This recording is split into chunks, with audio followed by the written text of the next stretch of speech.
ఓం సమర్థ సద్గురు సాయినాథ్ మహారాజ్ కి జై. ఓం సాయిరామ్. మన బాబా కుటుంబ సభ్యులందరికీ నమస్తే అండి. మీ అందరిపైన షిరిడీ సాయినాథ్ ఆశీస్సులు ఉండాలని, మీరు ఎప్పుడూ సంతోషంగా ఉండాలని మనస్ఫూర్తిగా బాబా గారిని కోరుకుంటున్నాను. ఫ్రెండ్స్, మీకు ఎటువంటి సమస్యలు ఉన్నా సరే ఒక్కసారి గురువు గారిని కాంటాక్ట్ అవ్వండి. శ్రీ షిరిడీ సాయిబాబా ఆశీస్సులతోటి గురువుగారు జ్యోతిషం చెప్తారండి.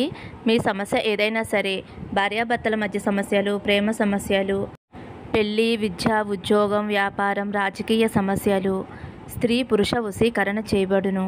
ప్రేమించుకున్న అమ్మాయి లేదా అబ్బాయి రావటానికి పూజలు చేయబడును. ఇంకా ఎటువంటి సమస్యలు ఉన్నా సరే గురువుగారు ఫోన్ ద్వారా 24 గంటల్లో పరిష్కారం చూపిస్తారండి.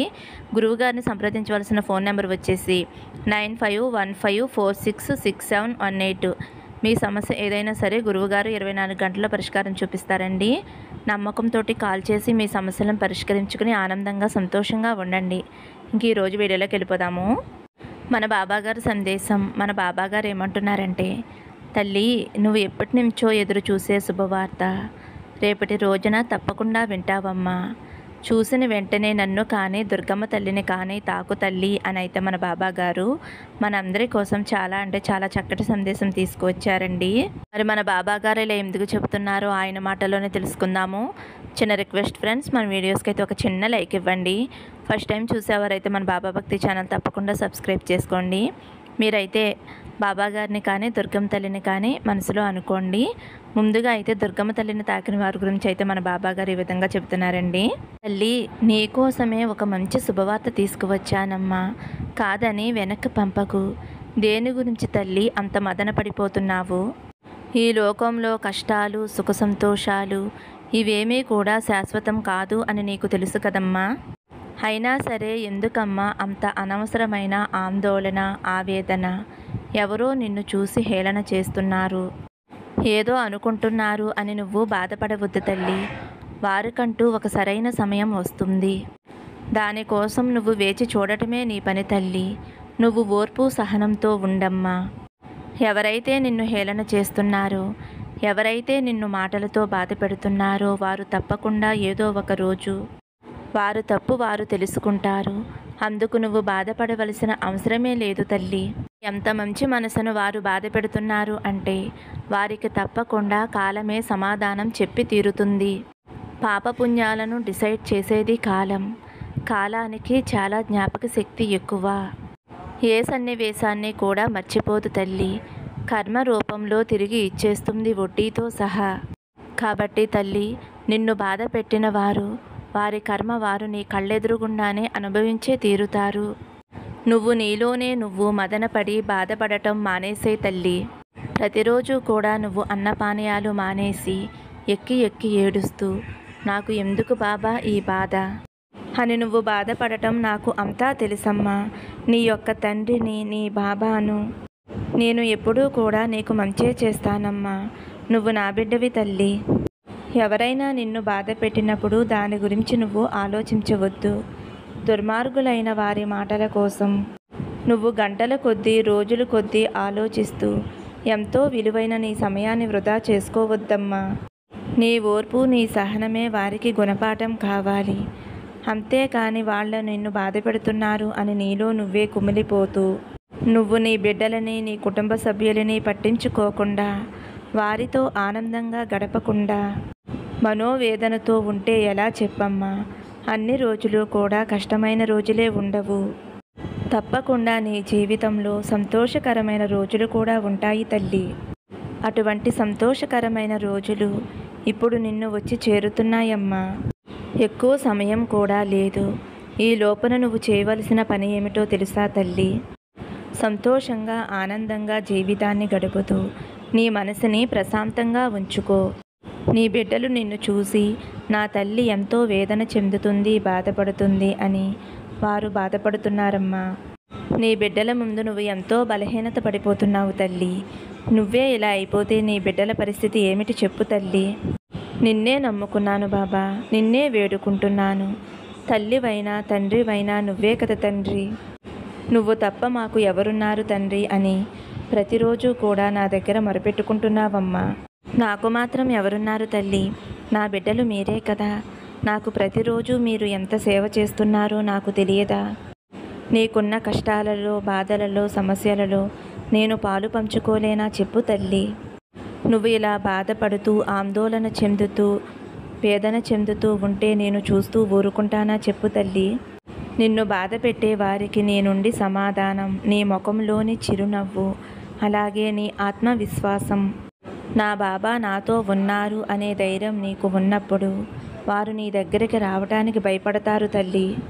కాబట్టి నువ్వు పడుతున్నటువంటి ఆ బాధను, నువ్వు కోరుకుంటున్నటువంటి ఆ కోరికను, నువ్వు అనుకుంటున్నటువంటి ఆ సమస్యను ఇప్పుడే తొలగించి నీకు ఒక ప్రశాంతమైన జీవితాన్ని నీ బాబా తండ్రి నీకు ఇవ్వబోతున్నాడమ్మా. దానికి ఎక్కువ కాలం కూడా సమయం లేదు. అతి కొద్ది రోజుల్లోనే నువ్వు దేనికోసమైతే దుఃఖిస్తున్నావో దానికి తగ్గ పరిష్కారం నీకు తప్పకుండా దొరుకుతుందమ్మా. కాబట్టి నువ్వు బెంగ పెట్టుకోవలసిన అవసరం లేదు.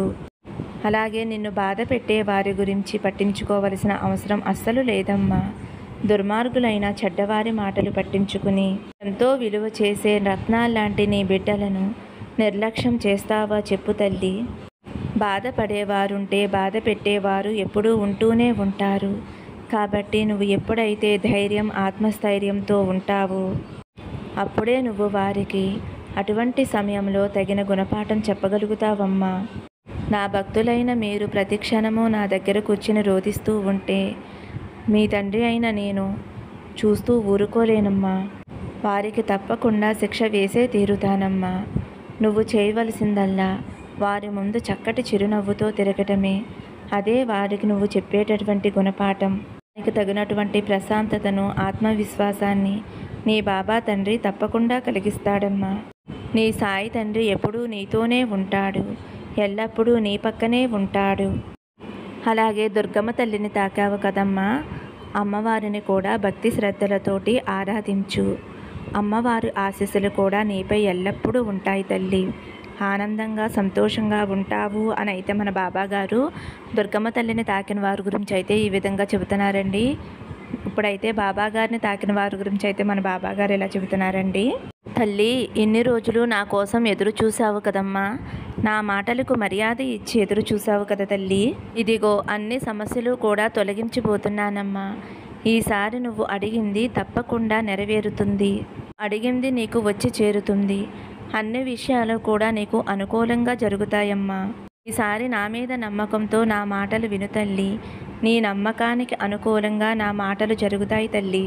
ప్రతిరోజు ఒక్కొక్క పరీక్ష నీ మనసే నీకు పెడుతుంది. ప్రతి పరీక్ష కోసం నువ్వు చదువుతూనే ఉన్నావు కదమ్మా. అది నీ జీవితానికి ఆధారంగా ఉంటుంది తల్లి. విషయాలను గుర్తు చేసుకుంటూ ఇప్పుడు నీ మనసు పక్కవ పడింది కదా తల్లి. విషయాన్ని గుర్తు చేసుకుని బాధపడుతూ ఉండేదానివి. జరిగేదంతా మన మంచికే. ఏది జరిగినా ఏది జరగనివ్వు అని అనుకుంటున్నావమ్మా. మనసు కుదుట పడ్డావా లేదా చెందావా నువ్వే చెప్పాలి తల్లి.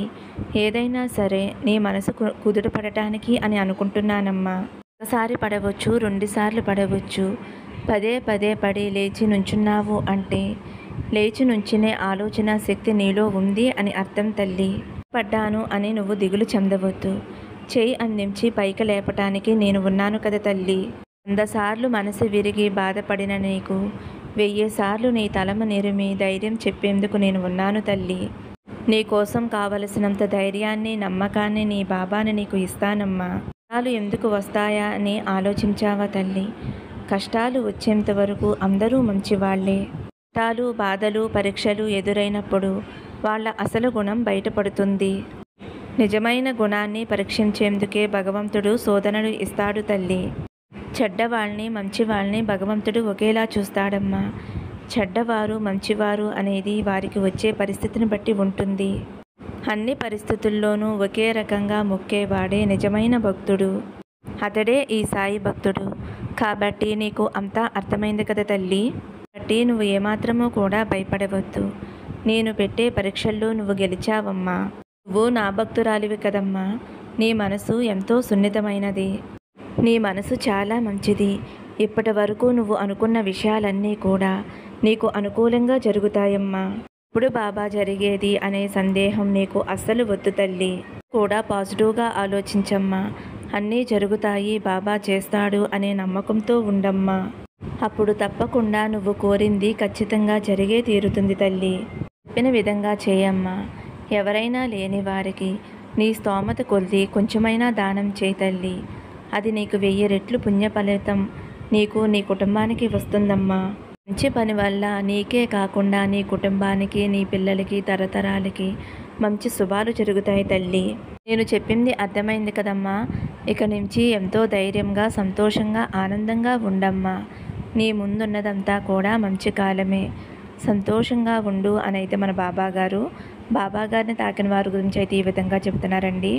ఫ్రెండ్స్, మన బాబాగారు ఈరోజైతే మంచి సందేశం అందించారండి. ఈ సందేశం మీ అందరికీ కూడా నచ్చింది అనుకుంటున్నాను ఫ్రెండ్స్. నచ్చితే ఒక చిన్న లైక్ ఇవ్వండి. సర్వే జన సుఖినో భవంతు. సమస్తం సద్గురు సాయినాథార్పణమస్తు. శుభం భవతు. జై సాయిరామ్.